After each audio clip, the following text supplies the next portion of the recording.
Welcome back to Coffee and Conversation. It is 89 degrees out, so no coffee. And we do have, however, a cat. Yes, do you like that? He's very happy to be here because Audie was a bad boy. And I mentioned this on the video from Thursday, but the Just Chatting and Coffee and Conversation videos don't necessarily attract the same audiences, so I'm going to repeat it for you. Wednesday night, he went out around 6 for a walkie and did not come back until 2 in the morning. See, that's what a bad cat looks like. He knows that he wasn't supposed to do that. So he has spent the last couple of days, and it was 90 yesterday and 89 the day before. Well, it's been in the high 80s all week long. So he has been in my lap nonstop because he wants to work his way back into my good graces. Yes, I'm going to put you down. Now, Audie tends to snuggle a little less when it's very warm out, which is reasonable. We all snuggle a little less when it's warm out. But the other odd thing about Audie and warm weather is when it's warm out, he is very much inclined to sleep on the floor, as opposed to other more accessible locations. It's kind of like he's hiding on me. Now, about half the time, this hiding on me thing is all about me going to find him, pick him up, and take him with me. He loves that. But then other times, he doesn't want to be found. And I will go and get him, and he will just hide under the bed or something. It's like, no, this is my me time. You should have figured this out. And I swear, it is like playing a game of Fizbin with my cat. And I'm sure our old classic Star Trek fans will catch that reference. But yeah, I got a cat who changes his mind depending on what cards he's been dealt at the moment. So he's been unusually good lately. I was going to actually film this in my bedroom, but I decided to do it out here instead so that Audie would have the bedroom because the air conditioning's on in there, and that's usually why I film in there in the summer. But I thought he might like the bedroom to himself in case the hiding thing is actually hiding and not pretend hiding, so that I can prove how much I love him by going to look for him. And maybe he'd appreciate that. We'll have to see. All right, we are going to take a quick look at the intro, and we will be right back.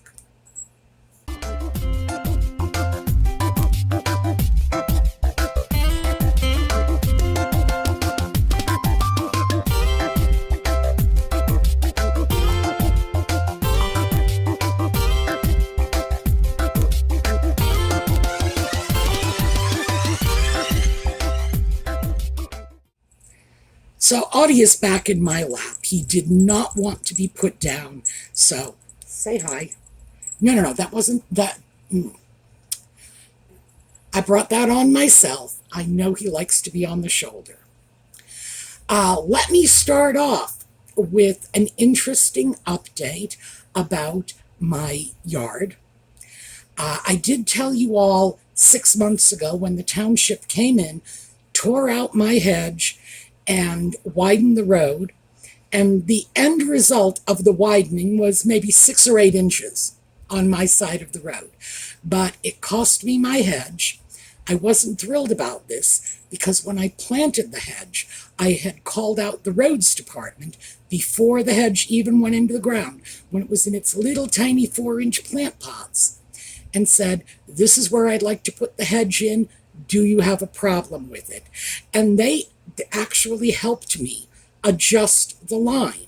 I was out there with a very long tape measure, and by the way, you can get tape measures that are 400 feet long. Well, that's how long mine is, 400 feet, I think. Could be longer. It's actually long enough to measure my property, and it's 1/3 of an acre. So I know there are plenty of you out in the country who are thinking, 1/3 of an acre, that's a postage stamp. Well, I'm from the city. 1/3 of an acre is the size of a cattle ranch to me. So yeah, they actually helped me adjust the spacing and the location. So I was very surprised when that very same roads department came back 10 years later and said, sorry, your hedge is going. But they did agree to replace it. And I was starting to get worried because, as I mentioned, it has been in the high 80s all week long. And this is the week. Let's see how long that lasts. And this is the week they chose to plant the new hedge. So let me quickly show you, because I went out and took some film of it so you can see. So this is the new hedge. That's Jane's house you see in the background. And if you notice the darker patch of pavement closer to the grass, that's the result of the widening of the road. I think this is great. Now, here you can see, I'm going to hold up my hand, that I am 5.5 feet tall. So they definitely gave me some mature plants. They're a little sparse and scrawny, but they will grow. Once again, we can see Jane's house and her peony hedge in the background. Now, these plants are the same variety as the ones that were just planted. This is what it'll look like eventually. So they really surprised me. When I planted the hedge, it was in little 4-inch pots, and it was a wide variety of flowering shrubs, so that I would get bloom all spring, and it was different colors and so on. So I didn't make the township replace that exact hedge, which would have been a nightmare. And frankly, I would have simply had to go out with a notebook and make a note of where every plant was and where it was planted in that hedgerow, which is, it's like 150 feet long. So that would have been a mess.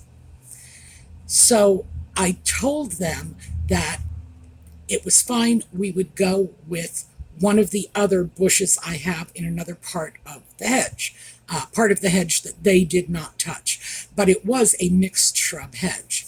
So I decided that we would do pyracanthus, firethorn. Firethorn is a very unpleasant hedge, as the name implies. It's got thorns like this. This thing is nasty. And but it's also beautiful. I'm sorry, it's starting to sound like, the neighborhood crazy lady, which I probably am, but not because of the hedges. I'm sure there are plenty of different reasons for that. But it's beautiful. It's an evergreen. It has white flowers in the spring on the female plants, and then red berries. And if you have female and male plants in the same general vicinity, they'll pollinate and they'll make the flowers and they'll make the berries and whatever. It's just a very, very pretty little hedge.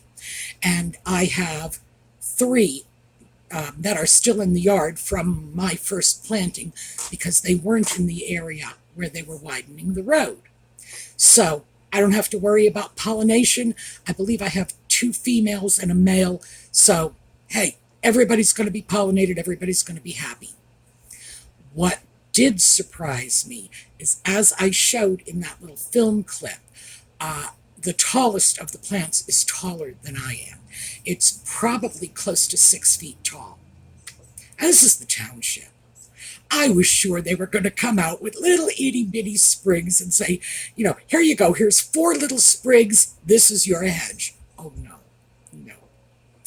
Now, I probably shouldn't have been surprised by that, because the roads department really is very, very kind and solicitous to me.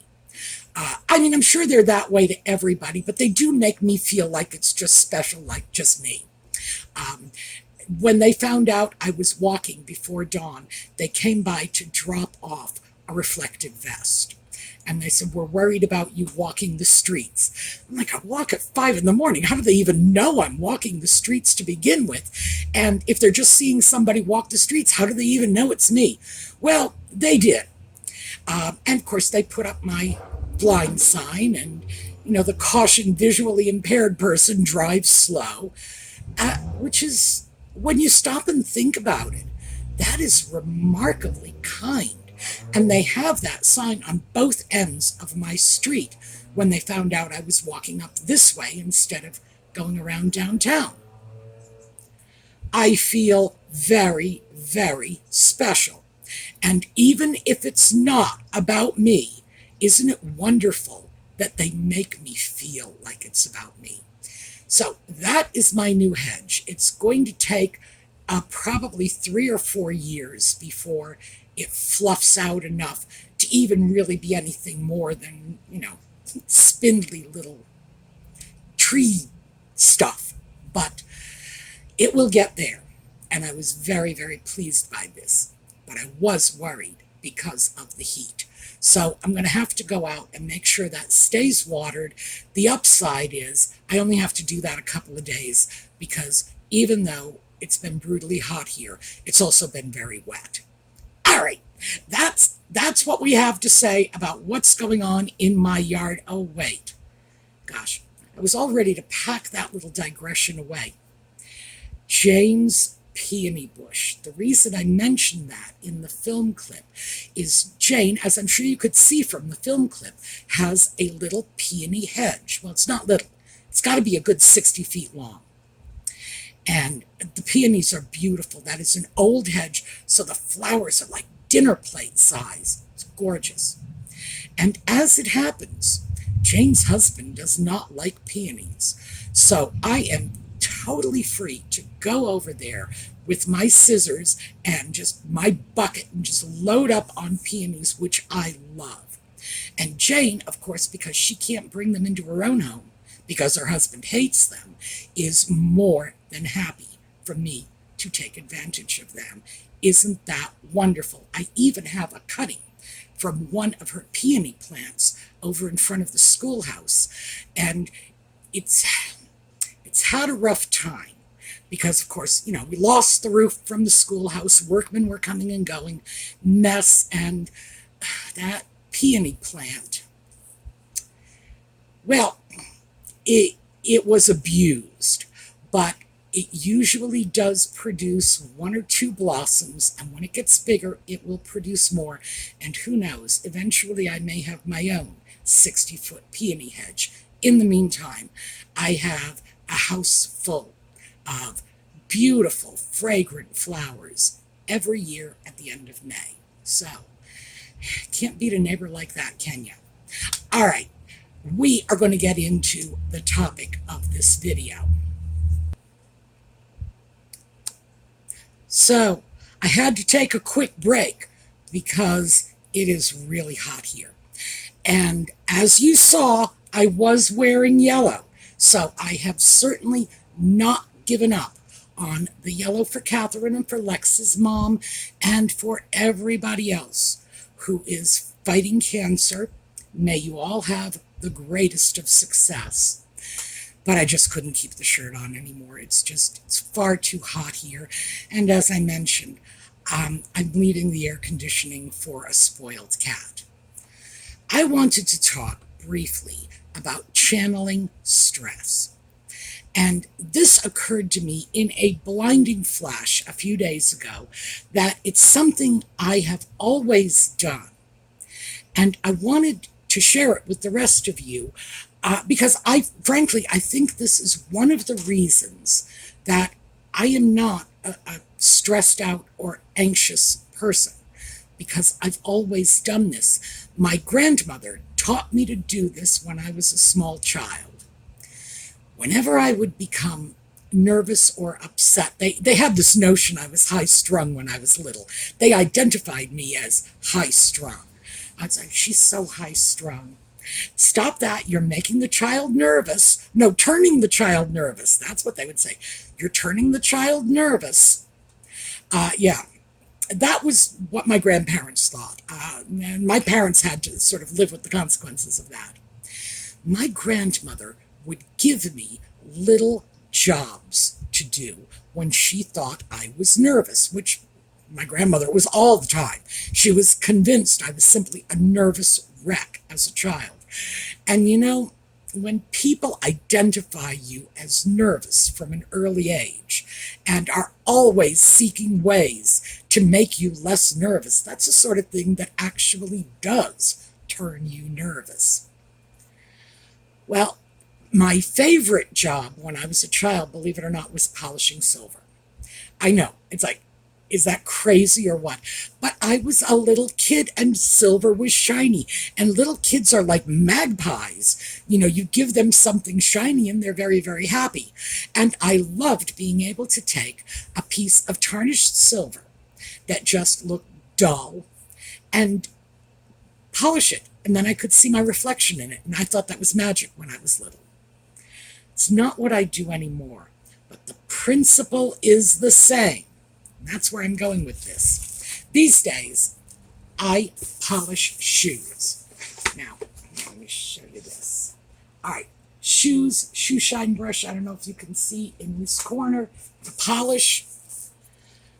I usually leave at least one pair of shoes in the shoe bookcase. That's how I store them, with the top off, just to remind me that these are the next shoes in the rotation to be polished.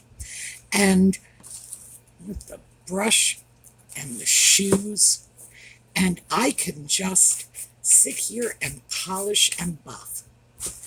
I can do research for videos. I can watch a movie. I can do all kinds of things while I'm doing this. But what it does is it gives me a repetitive motion with my hands, a relatively mindless task, because you don't have to be a rocket scientist to polish a pair of shoes. In my generation, little boys were polishing their shoes from the time they were, 5 or 6 years old. I was polishing my brother's shoes. But again, I was a little on the different side. But I would polish their shoes for them. It's like, give me that. And I can do it better than you can, because I enjoyed these repetitive tasks. It gave me a sense of accomplishment, and small children rarely have a sense of accomplishment. You know, when you're a little kid, everything seems too big, too overwhelming. I don't know how to do this. But if you hand somebody a shoe, single shoe, and a brush, or with the silver, a teaspoon and a cloth, you're giving them a job they can wrap their heads around and complete. So that's how it started for me. Now, I'm sure a lot of you are saying, well, that's all well and good for you, Sue. You're semi-crazy anyway. I know some of you are leaving out the semi part. It's the principle. It's not the particular job. I was very easily able to transfer this from polishing silver, which is a big job. That's taking out a silver chest and bringing out a lot of chemicals. And yeah, it's only one spoon at a time. But these days, turns out to be the whole silver service.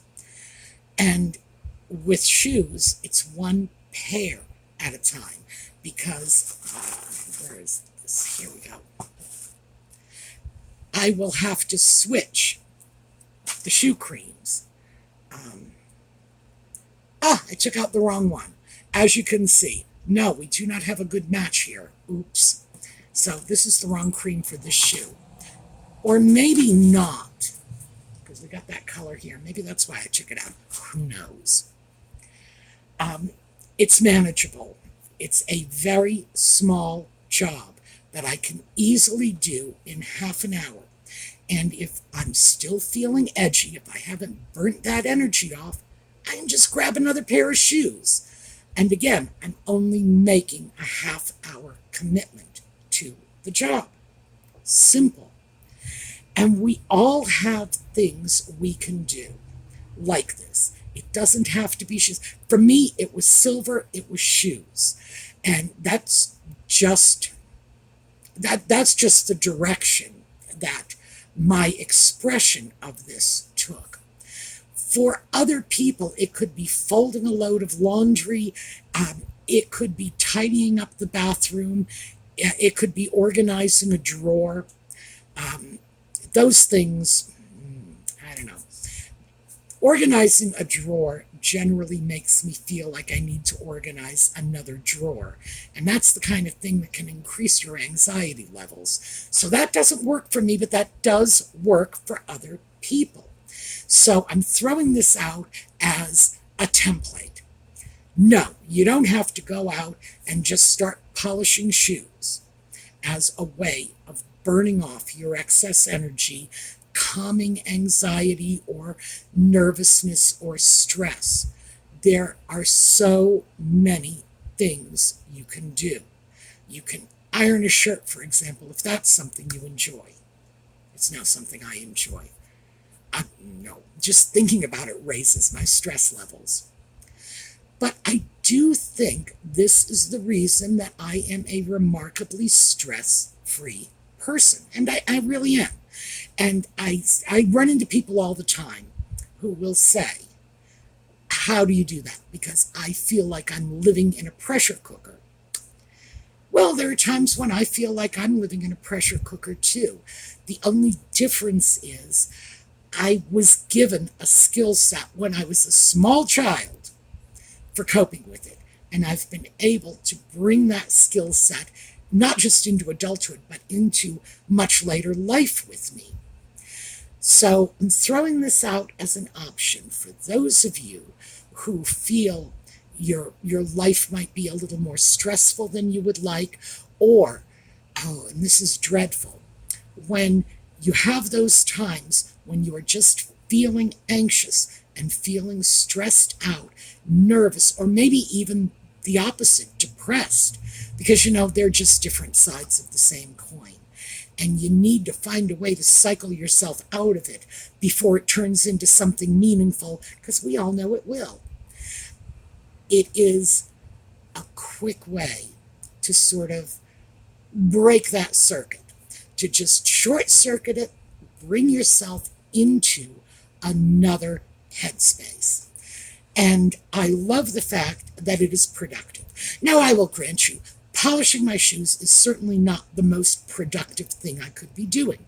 I will polish my shoes when I've got a sink full of dirty dishes. And common sense would say, well, washing the dishes would be a more productive use of your time. The shoes are not going anywhere, but, those dishes are going to smell bad pretty soon. Everybody has their own things they like to do. And I'm sure you have things that you enjoy, mindless little tasks. Jane, I'm going to bring Jane into it because, we were just taking a look at Jane's house earlier and talking about her peonies. Jane knits. Whenever Jane feels like she's got a little excess energy, she just grabs a knitting project, and she has a whole basket full of ongoing knitting projects, as people who knit do. That's not just Jane. I've known a lot of knitters, and it's like that for all of them. They generally don't simply start one project and do it to completion. They will start one very involved project, and when they get tired of it, they go over to another project, and, they're knitters. What can I say? I can knit. I know how to do it. But the last time I started a knitting project, I had to bring it over to Jane to fix it for me, so I am not particularly good at it. But that's her stress release mechanism. Shoe shining, silver polishing, those are mine. And I'm sure that even if you don't have a formal stress release mechanism, and a lot of us don't, because it's not something that we are ordinarily taught to do. I was taught to do this by my grandmother, as she was a nurse, and she had worked with veterans after the Second World War, and I think this is how she acquired that skill set, because I do not believe they were teaching it in the nursing schools in those days. They might be today, because we have a more global approach to the patient today. So nurses may well be taught these techniques, which tend to be more along the lines of occupational therapy. So we are not ordinarily taught these stress release skills. Nevertheless, most of us have them without even realizing it. All we have to do is just figure out what it is. What do we like to do? The little things, putting pictures in a scrapbook, for example. And I don't know if that's still a big thing. It was a big thing 20 years ago. Everybody was scrapbooking. I remember that. It may not be a big thing, and that may not be something that you enjoy, but there will be other things that you enjoy. I would say, if you don't have one of these that comes to mind, I say polishing silver, polishing shoes. If you're not sitting back saying, oh, I know exactly what to do, I'm going to iron a shirt. If you don't, and you're looking for something, the thing that these little activities have in common, and it's not just my polishing, it's Jane's knitting too, they don't really engage your mind. You can just sort of let everything flush out of your head while you're doing it. You don't have to pay a great deal of attention. I think Jane does more than I do because she has to count stitches, but Jane's in her 80s and she's been knitting all her life. I think she counts stitches in her sleep. It's so automatic for her, as it is for anybody who is a serious hobby knitter. It's not even thinking to them. So mindless, repetitive is very nice if it's something that is even remotely productive. At the end of the day, if you have a clean teaspoon, or a shiny pair of shoes, or a baby bonnet for a local charity hospital, that's one of the things Jane does. She does knitting for charity. A baby bonnet or a pot holder or whatever it is that she does for these things. It's productive. And here's the great thing. One productive activity can be enough to galvanize you into yet another productive activity. So, you've polished the teaspoon, you've shined the shoe, you've made the baby bonnet, and then when you're done, and your mind isn't in that crazy place anymore, that's when things like going in and doing the dishes sounds like a much more appealing prospect. So I wanted to share this with you because I consider this a valuable topic, given the fact that we all experience stress, anxiety, nervousness, depression, these changes in our normal, nice level emotional equilibrium. For some of us, these changes are a lot more frequent than others, because I'm sure some of you out there were saying, what do you mean? What is emotional equilibrium? Because, in fact, some people are much more sensitive to these mood changes. And, their idea of equilibrium is looking something like this, because that's about as far as it levels out for them. But anyway, I thought this might prove to be valuable. And whatever it is you decide to do, I think we all need to acquire a few stress releasers, like that petcock on the pressure cooker. Just something that you can flick with your finger and it releases the stress. And to be honest with you, shining a pair of shoes is no more involved for me, because I've been doing it a long time, than knitting a bonnet is for Jane, or than flicking that petcock is, for somebody else.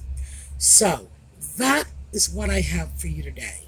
Let's find ways to channel our stress initially into some productive activity, which will then in turn lead to other productive activities we can undertake once the stress levels have dropped a little and we can actually afford to throw our mind into what we're doing.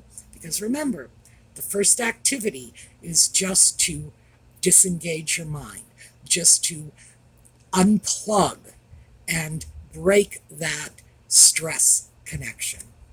All right, that is what I have for you today.